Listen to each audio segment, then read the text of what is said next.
What do you think of Detroit? When you think of Detroit, what do you think of? Motor City, Motown, but do you ever think about their public transportation? Today, after this interview, you will.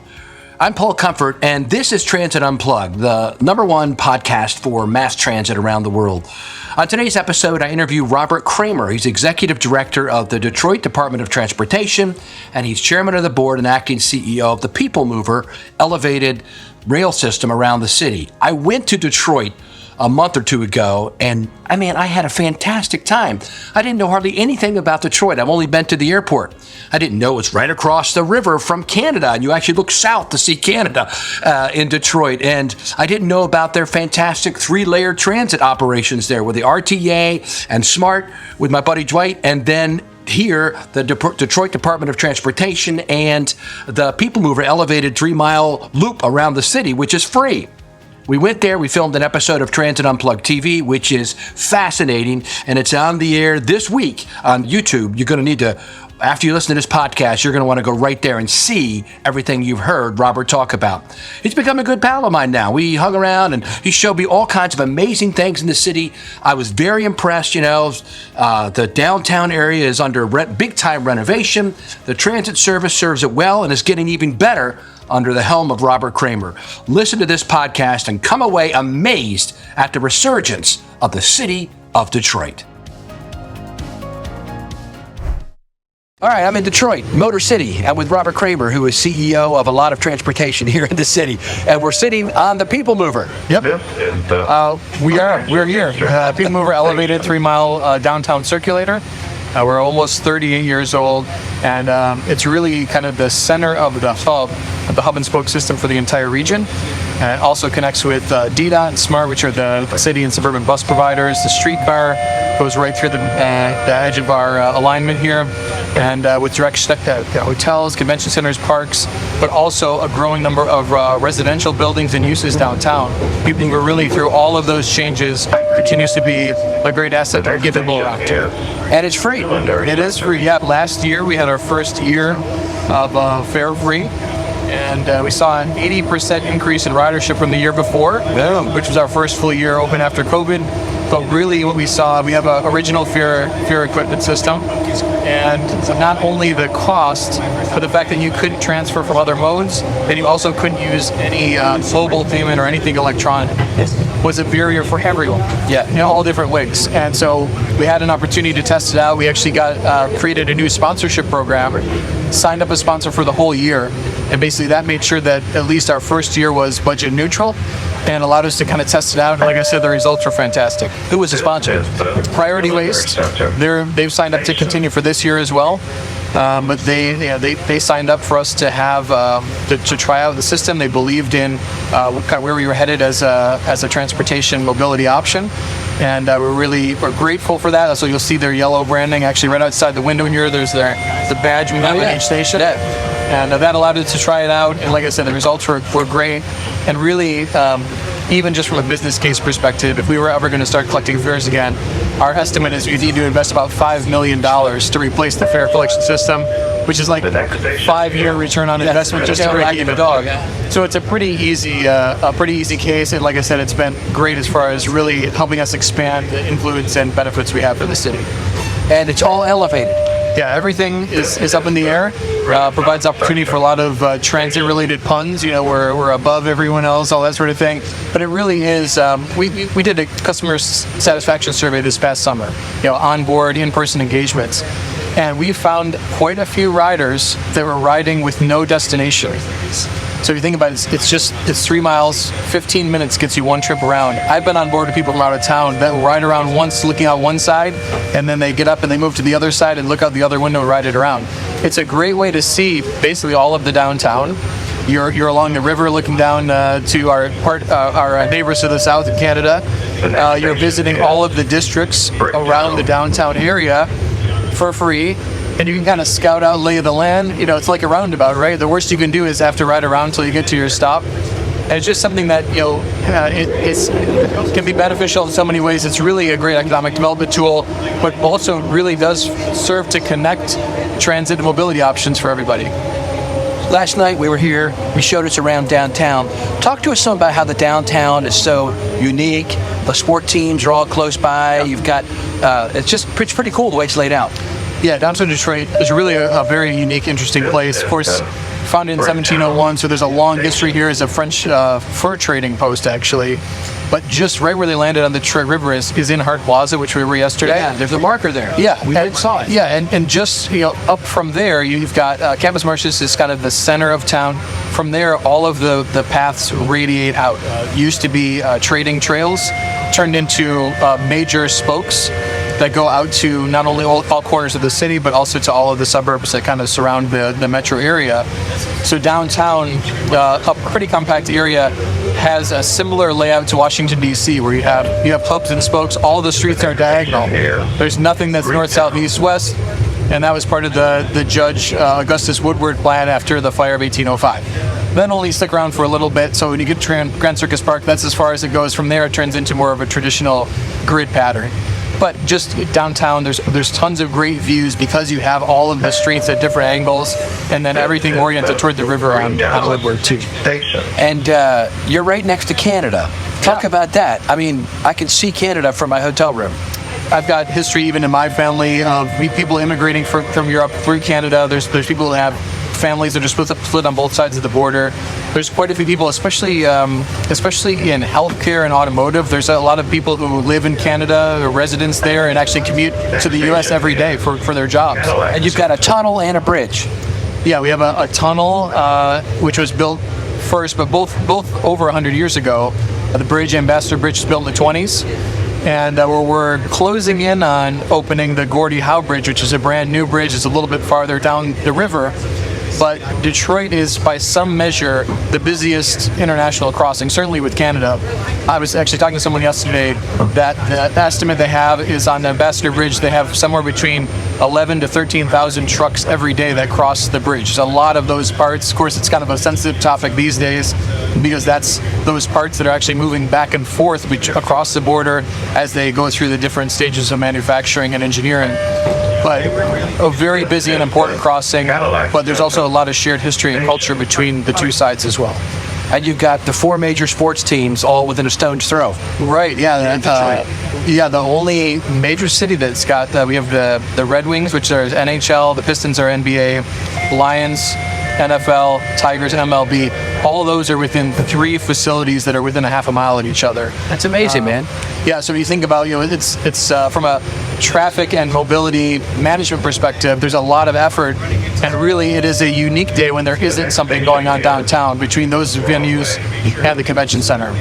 Yeah. We're going by right now the Hudson site. This is the former largest or second largest department store in the world. It's been redeveloped and is close to opening a tower that will be the second tallest in Michigan, and then a platform building with event space. That's going to be the new headquarters of General Motors. This is something developed by Dan Gilbert, Bedrock Properties, part of the Quicken Loans family. Really an incredible asset to the city, and right next to our Cadillac Center People Mover station. So there's work going on right now about how we could improve the station and the sidewalk and the area around it to make sure we have like a really well-designed experience to connect that station, potentially enhance it into a mobility hub with smart curb space and autonomous vehicles and stuff. But it's right in the shadow of this new building, and a great opportunity for the people who are to kind of grow into the future. And you were mentioning that this system got started in '87. Yeah. So have you had rehabs done? Well, we've got a really aggressive program as far as the inspecting and maintaining the guideway. So it's all concrete superstructure, inch by inch, the whole system. It's in great shape. The cars are original. We've actually, we haven't done any major overhauls, but we actually have purchased Toronto, Scarborough line in Toronto, which just closed, was a Canadian sister system to us, built basically same factory, same time frame. They made a decision to close their system. They needed more track investment that we had taken care of, but they had invested more in their cars. We've actually purchased their cars that had a midlife overhaul. We're making some adjustments to those, and we're aiming the next 12 to 15 months, we're actually going to replace our fleet with their cars. So, Robert, we just switched now from your people mover to the bus. At which station were we at?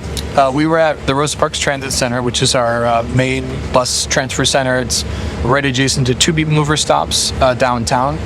So it provides a lot of opportunities for connections, and it's our largest transit facility. So Detroit is a little complex in how I would say the structure of public transportation agencies are designed. Walk me through how it works here. Sure. So RTA, which is the Regional Transit Authority, they're a state-enabled authority, and they are the ones that handle the state and federal funding that comes to the region. They do long-term planning. They've worked on some initiatives, and also recently they took over operation of the Q line, which is the streetcar. Then you have operators. Ann Arbor is actually part of the RTA, even though it's a separate UZA, so Ann Arbor is an operator. But then in the Detroit region, you've got SMART, which is the Suburban Bus Agency, also a direct recipient. You've got DDOT, which is it's a city department, fixed route and paratransit. That's where you're director. Correct. That's off director of DDOT. And then you have People Mover, which is owned and operated by a public corporation. Essentially, that's off the CEO. Morning. And so it's really, and each one of those agencies has different funding. So DDOT, the People Mover, get city general fund dollars that support it as a subsidy. SMART actually has a property tax millage that funds their operations, and then the Q line and all the agencies get a good amount of state and federal support as well. And then, because you're so close to Canada, it's right on the river here, you told me you have a bus service coming over here from Canada? Yeah, Transit Windsor currently runs the tunnel bus, which goes through the tunnel, of course, and is a commute option, really. There's, like I mentioned before, there's a number of people who live in Canada that work over here in the States. And then they also run some extra special event service because there's a decent number of Detroit sports fans that are across the border as well. And all those sports teams you mentioned earlier, the 4 major leagues, you've got good access to them by transit, right? Yeah, absolutely. So SMART and DDOT both have quality service on Woodward, which kind of runs right through the middle of all of them. Q line, the streetcar also has a stop. That's the first transit-only lane in the state is there to help get through some of that congestion. And then the People Mover has a stop that's about 2 or 3 blocks from all of them as well, and Grand Circus Park and Broadway are both kind of nearby. So tons of options, whether you're commuting in on transit through the rear door, or whether you're driving down and parking and then looking to circulate around. There's a lot of options to get around the downtown. Oh, there's also MOGO. I forgot to mention. Oh, yeah.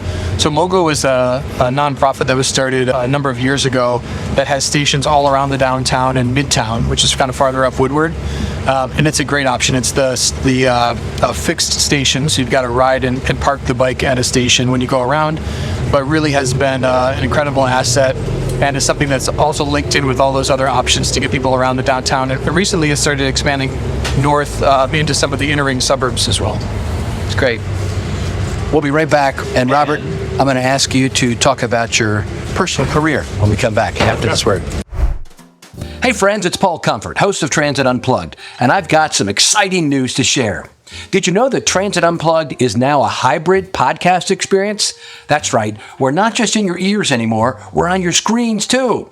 Each week on YouTube now, you'll find a brand new version of our show featuring a video intro from me, plus behind-the-scenes photos and visuals of our guests when we record interviews on location in person. From transit centers to waterfronts and boardrooms, we're taking you there visually, adding a whole new layer to the storytelling. And the response so far has been amazing. Thousands of people are already watching and listening on YouTube, and most, get this, are watching on their TVs. So if you haven't yet, take a moment to check us out on YouTube. Just search Transit Unplugged Podcast on YouTube. Then hit subscribe and experience the show each week in a whole new way. We're making transit media more dynamic, more accessible, and more fun than ever. And I'd love to have you along for the ride. Now let's get back to the conversation. And now we're back with Robert Cramer, who is, tell us your full title. So I'm the Executive Director of Transit for the City of Detroit, and that includes the role of Director of DDOT, which is the City Department, and I'm the CEO of Detroit Transportation Corporation, which is the public corporation that owns and operates April. And how did you tell us about your background. So how did you get to this job? And how long have you been here? So in my current expanded role, this is my, what month is it? April. This is my 4th month. I started right after the first of the year. Before that, I was at Just the People Mover as general manager for about 2.5 years. And prior to that, I worked at Smart, which is the suburban provider, for over 10 years. There I was acting GM, deputy general manager, and actually started there in the grants department. Prior to that, my education and first career was in community transportation planning. So graduated from Michigan State University and worked for a small consulting firm for about 7 years. And we did a combination there of community of zoning and site plans and stuff, all the way up to and especially working with the state and county agencies on access management, transit corridor planning, and traffic improvement sort of activities. And then that saw an opportunity at Smart in grants. It was kind of a little bit different track, but allowed me to have to take all the stuff I learned and build on it in the public sector. And then that's one thing led to another to this great opportunity. And how is Michael Oglesby involved in all this? Our buddy from now in Tucson. Well, so when Michael came up to DDOT, it was right around the time of the pandemic, which is obviously just a crazy time for everyone, but especially for transit. So he joined DDOT around that time, and that time more than ever, it was just super important to have that coordination and partnership between transit agencies, not just to support the riders and the drivers in particular, who are really put in just an incredible situation to be out on the road as really frontline staff, but also to support each other as we kind of worked through the different challenges. So I remember it was kind of a fascinating, there's always been different factions and agencies, and I think that was really an opportunity to pull all of us together. We actually had for quite a while, probably a couple of months, there was a nightly call. The city, it was DDOT, Smart, the streetcar, we had the state, we had a couple of the other major agencies, and all of us would get on the call. It was either 8 or 9 at night. And basically, like, okay, how did we survive that day? What can we do to support each other? How did you get the touchless temperature check kiosks? We found some of those and then kind of helped everyone order them. Yeah. Or how did you deal with COVID policy? How did you deal with the sick workforce or driver issues, whatever it might be, passenger boarding policies? So that was really, Michael came on in the middle of that, and he and I kind of hit it off to really coordinating and supporting each other in the two systems. And from there, there was an opportunity that came up when he was in this role that I'm in now at DDOT, where he kind of talked to me about an opportunity with the People Mover, and it sounded like a great challenge and something that would be exciting and interesting. It could make a big impact. So I made that move, and really it's been an incredible experience since then. How about your personal life? Any update on that? Where you at? Married, kids, dogs, music? Yeah, I'm married. I have 4 children, 1 dog currently. Was 2 dogs until recently, but yeah, 1 dog. What kind of dog?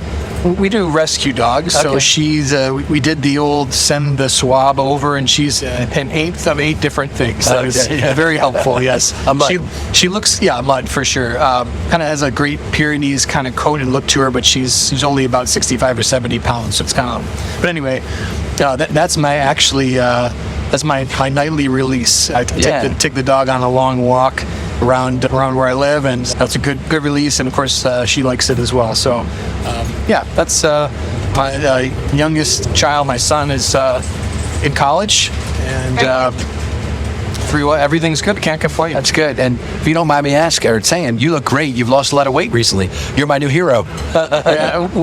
There's something to be said for a low carb lifestyle. Is that I know we've talked about that a little bit, but it's really important. Even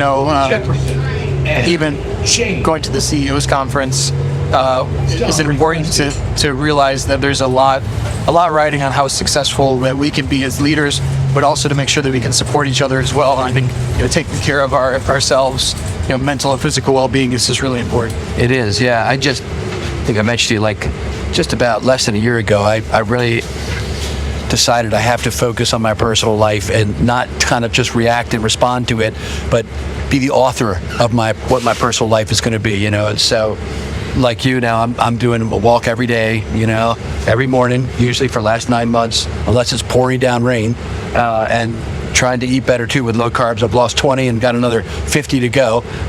But you're right. I want to comment on it because a lot of guys and gals that are in this role that I've been in and you are in currently as CEO, it takes a toll on you physically. You don't get to eat right. I mean, I used to, I was working 12-hour days basically, right?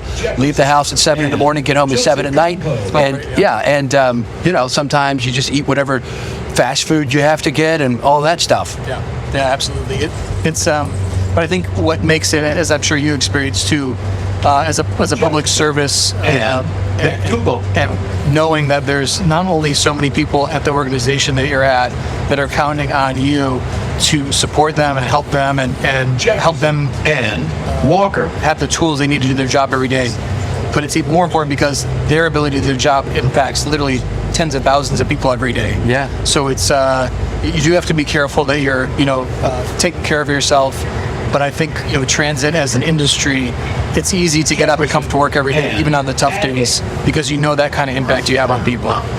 Isn't that wonderful? I love that about what we do. Pretty cool. Yeah, we are helping, and I love, I'm all about paratransit personally. I spent a lot of my career in that. Helping people that don't have other options is big. Yeah, I think, like you said, whether it's paratransit, but even just connecting people to healthcare, to employment, to give them the freedom and support that they need to be able to have a high quality life without having to figure out a way to afford this incredible cost of owning and operating a car, if they're able to do that.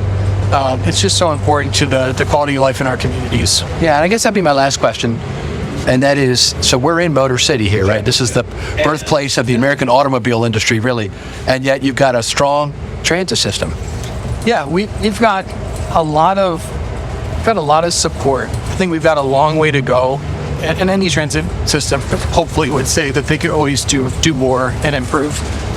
But starting with the coordination, we mentioned all these different agencies. Sometimes that feels like it's counterproductive. But I think that the important thing is to coordinate those services and think about the customer experience. That's something that really, for me personally, the People Mover kind of forced me to think about that more than I had at Spark. Really focusing on what are the things, the little things and big things you can do to make the customer experience the best it can be. When you do that, then you build the quality of the service. It's more convenient, it's attractive, which then makes it better. And it just, all that builds on itself, but that's really starting with what are the things we can do from a customer service standpoint, thinking about it that way, almost in the hospitality realm. What are the things we could do to really make this an asset? We're never going to be able to, going to be able to drive faster than someone in their own personal automobile going directly from space to space. That doesn't mean that we can't make the experience and the service and the affordability and the connectivity can still be a great asset to people. If we really focus on that part, is making sure we think about customer experience every day.